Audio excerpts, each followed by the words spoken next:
Le soleil tapait sur les sables dorés de la côte ouest africaine. De douces vagues léchaient le rivage, murmurant des histoires d'anciens royaumes et de cultures vibrantes. Des enfants jouaient dans les vagues, leur rire résonnant dans l'air. Les villages prospéraient, riches de traditions et de la sagesse des générations. À l'horizon, des formes inquiétantes ont commencé à apparaître, de plus en plus grandes à chaque instant. C'étaient des navires, non pas de commerce ou d'amitié, mais d'esclavage. Le rythme paisible de la vie sur la côte était sur le point d'être brisé. Le soleil, autrefois symbole de vie, projetait désormais de longues ombres menaçantes sur la terre. Les cales des navires négriers étaient un véritable enfer. Hommes, femmes et enfants étaient entassés, enchaînés et liés, avec à peine la place de respirer.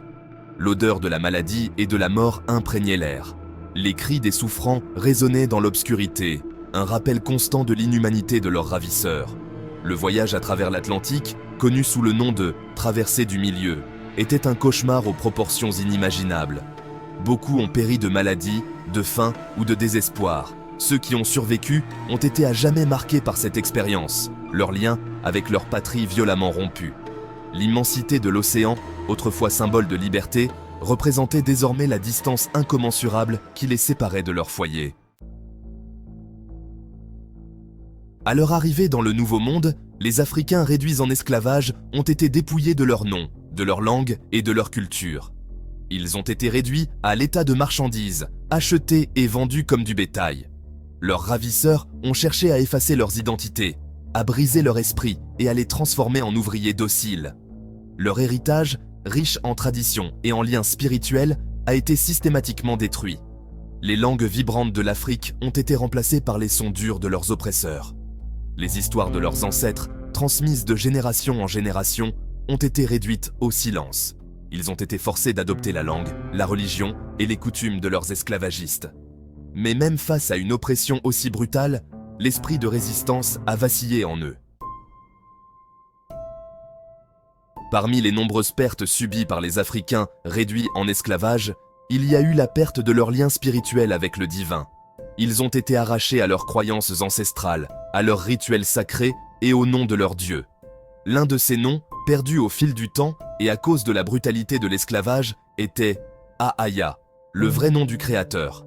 Ahaya, un nom murmuré avec révérence et crainte, représentait la source ultime de la vie et de la création. Mais avec la conversion forcée au christianisme, le nom Ahaya s'est effacé de la mémoire. La perte d'Ahaya était une blessure spirituelle, une rupture du lien entre les esclaves et leur créateur. Cela les a laissés à la dérive, sans ancre spirituelle dans un monde de souffrance et d'oppression. L'héritage de l'esclavage s'étendait bien au-delà des chaînes physiques qui liaient les esclaves. C'était un héritage de traumatisme, de dépossession et de déconnexion spirituelle. Des générations d'Afro-Américains ont grandi dans un monde qui niait leur humanité, un monde qui cherchait à effacer leur histoire et leur identité. Les cicatrices psychologiques de l'esclavage étaient profondes et affectaient tous les aspects de leur vie. L'accès à l'éducation, aux opportunités économiques et à la pleine citoyenneté leur a été refusé. Le vide spirituel laissé par la perte d'Ahaya continuait de les hanter. Mais malgré les immenses défis auxquels ils étaient confrontés, ils n'ont jamais abandonné l'espoir. Tout au long du long et ardu voyage de l'esclavage à la liberté, des figures courageuses ont émergé, leur voix résonnant à travers le pays, exigeant justice et égalité. Frederick Douglass, un ancien esclave devenu un éloquent orateur et écrivain, a plaidé pour l'abolition de l'esclavage et les droits des Afro-Américains. Harriet Tubman, surnommée Moïse, a risqué sa vie pour libérer des centaines d'esclaves via le chemin de fer clandestin. Martin Luther King Jr., avec son rêve d'égalité, a mené des marches pacifiques et prononcé des discours puissants, comme « I have a dream », inspirant des générations à lutter pour leurs droits. Ces personnes, malgré des difficultés et des menaces inimaginables, ont osé remettre en question le statu quo. Ils ont risqué leur vie pour dire la vérité au pouvoir, pour dénoncer les injustices d'un système fondé sur l'oppression et l'inégalité. Leurs paroles et leurs actions sont devenues des phares d'espoir, guidant les autres vers un avenir meilleur. Leur combat n'était pas seulement pour la liberté physique, mais pour la restauration de leur héritage volé.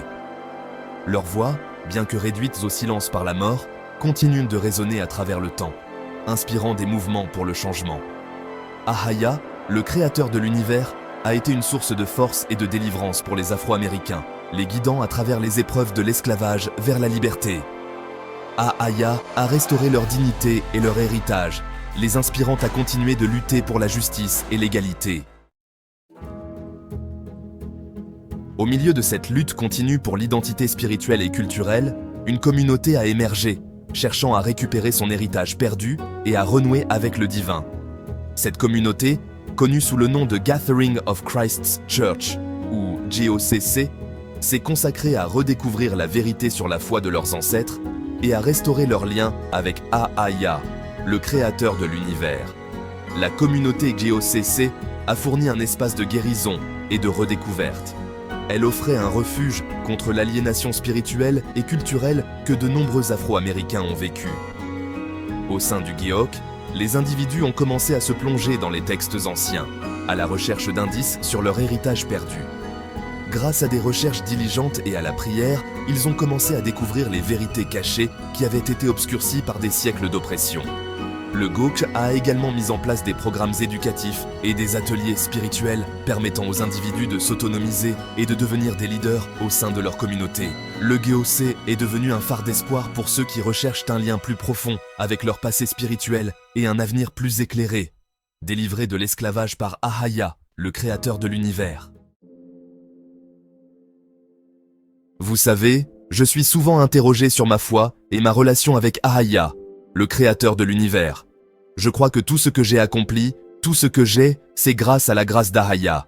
Il y a une puissance supérieure qui guide chacun de mes pas, qui m'a donné la force de surmonter les obstacles, y compris l'esclavage.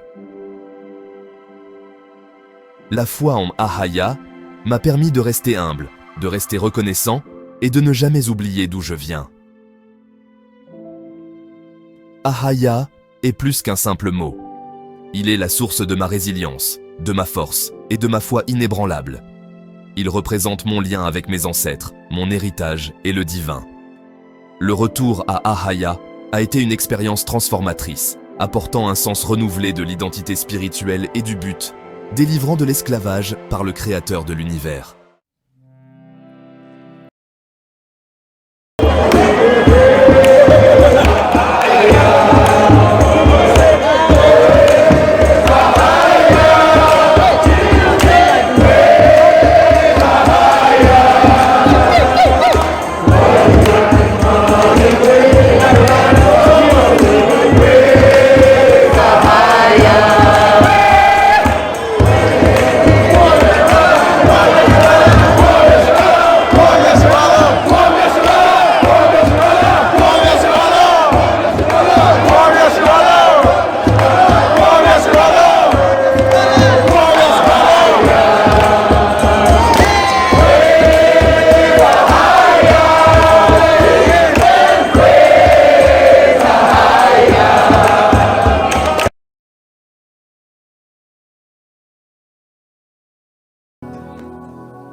I give myself away.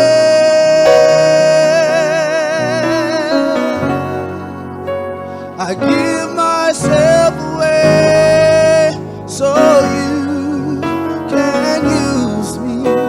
I give myself away.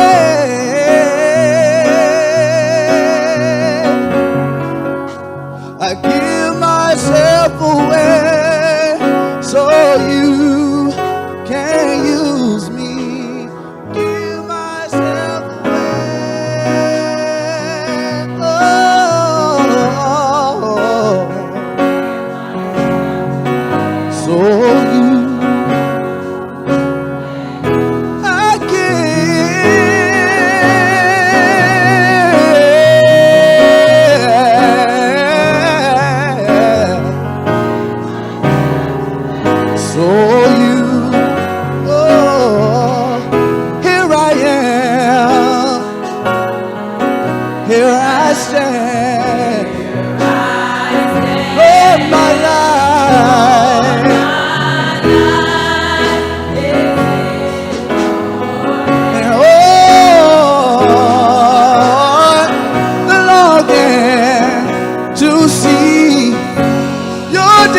desire, your desire, I give.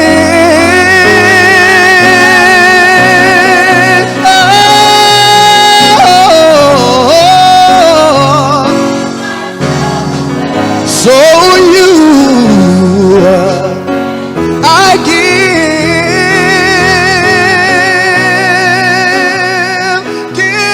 myself away. So you take my heart, take my life as a living sacrifice. And all my dreams, Lord, I place them in. Lord, I place them in your hand. Come on and lift your hands and give yourself away. So I give. Yeah, does anybody give themselves away? Yeah. Oh, I give. Oh, come on and lift your voice into a higher y'all, so that you can use. I give myself. Oh, we stretch our hands. Oh, we give our life to you. Oh, oh, oh, yeah.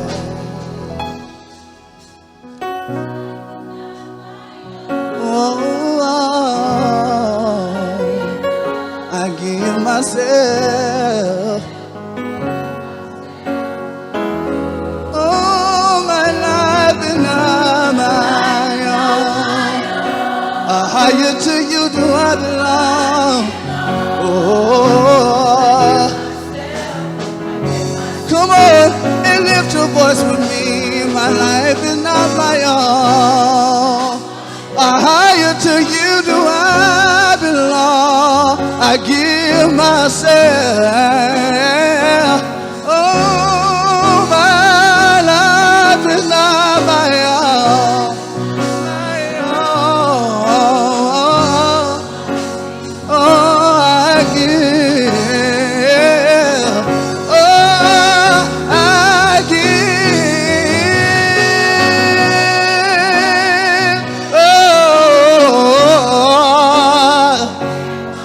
Oh, I give myself so that you I give.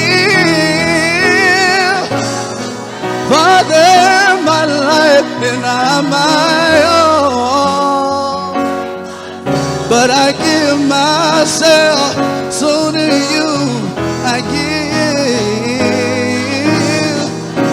Oh,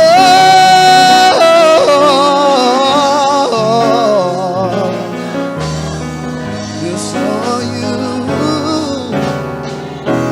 Oh, I give myself away.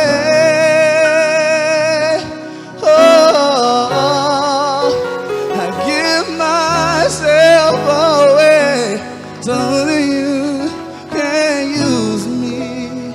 I give myself away.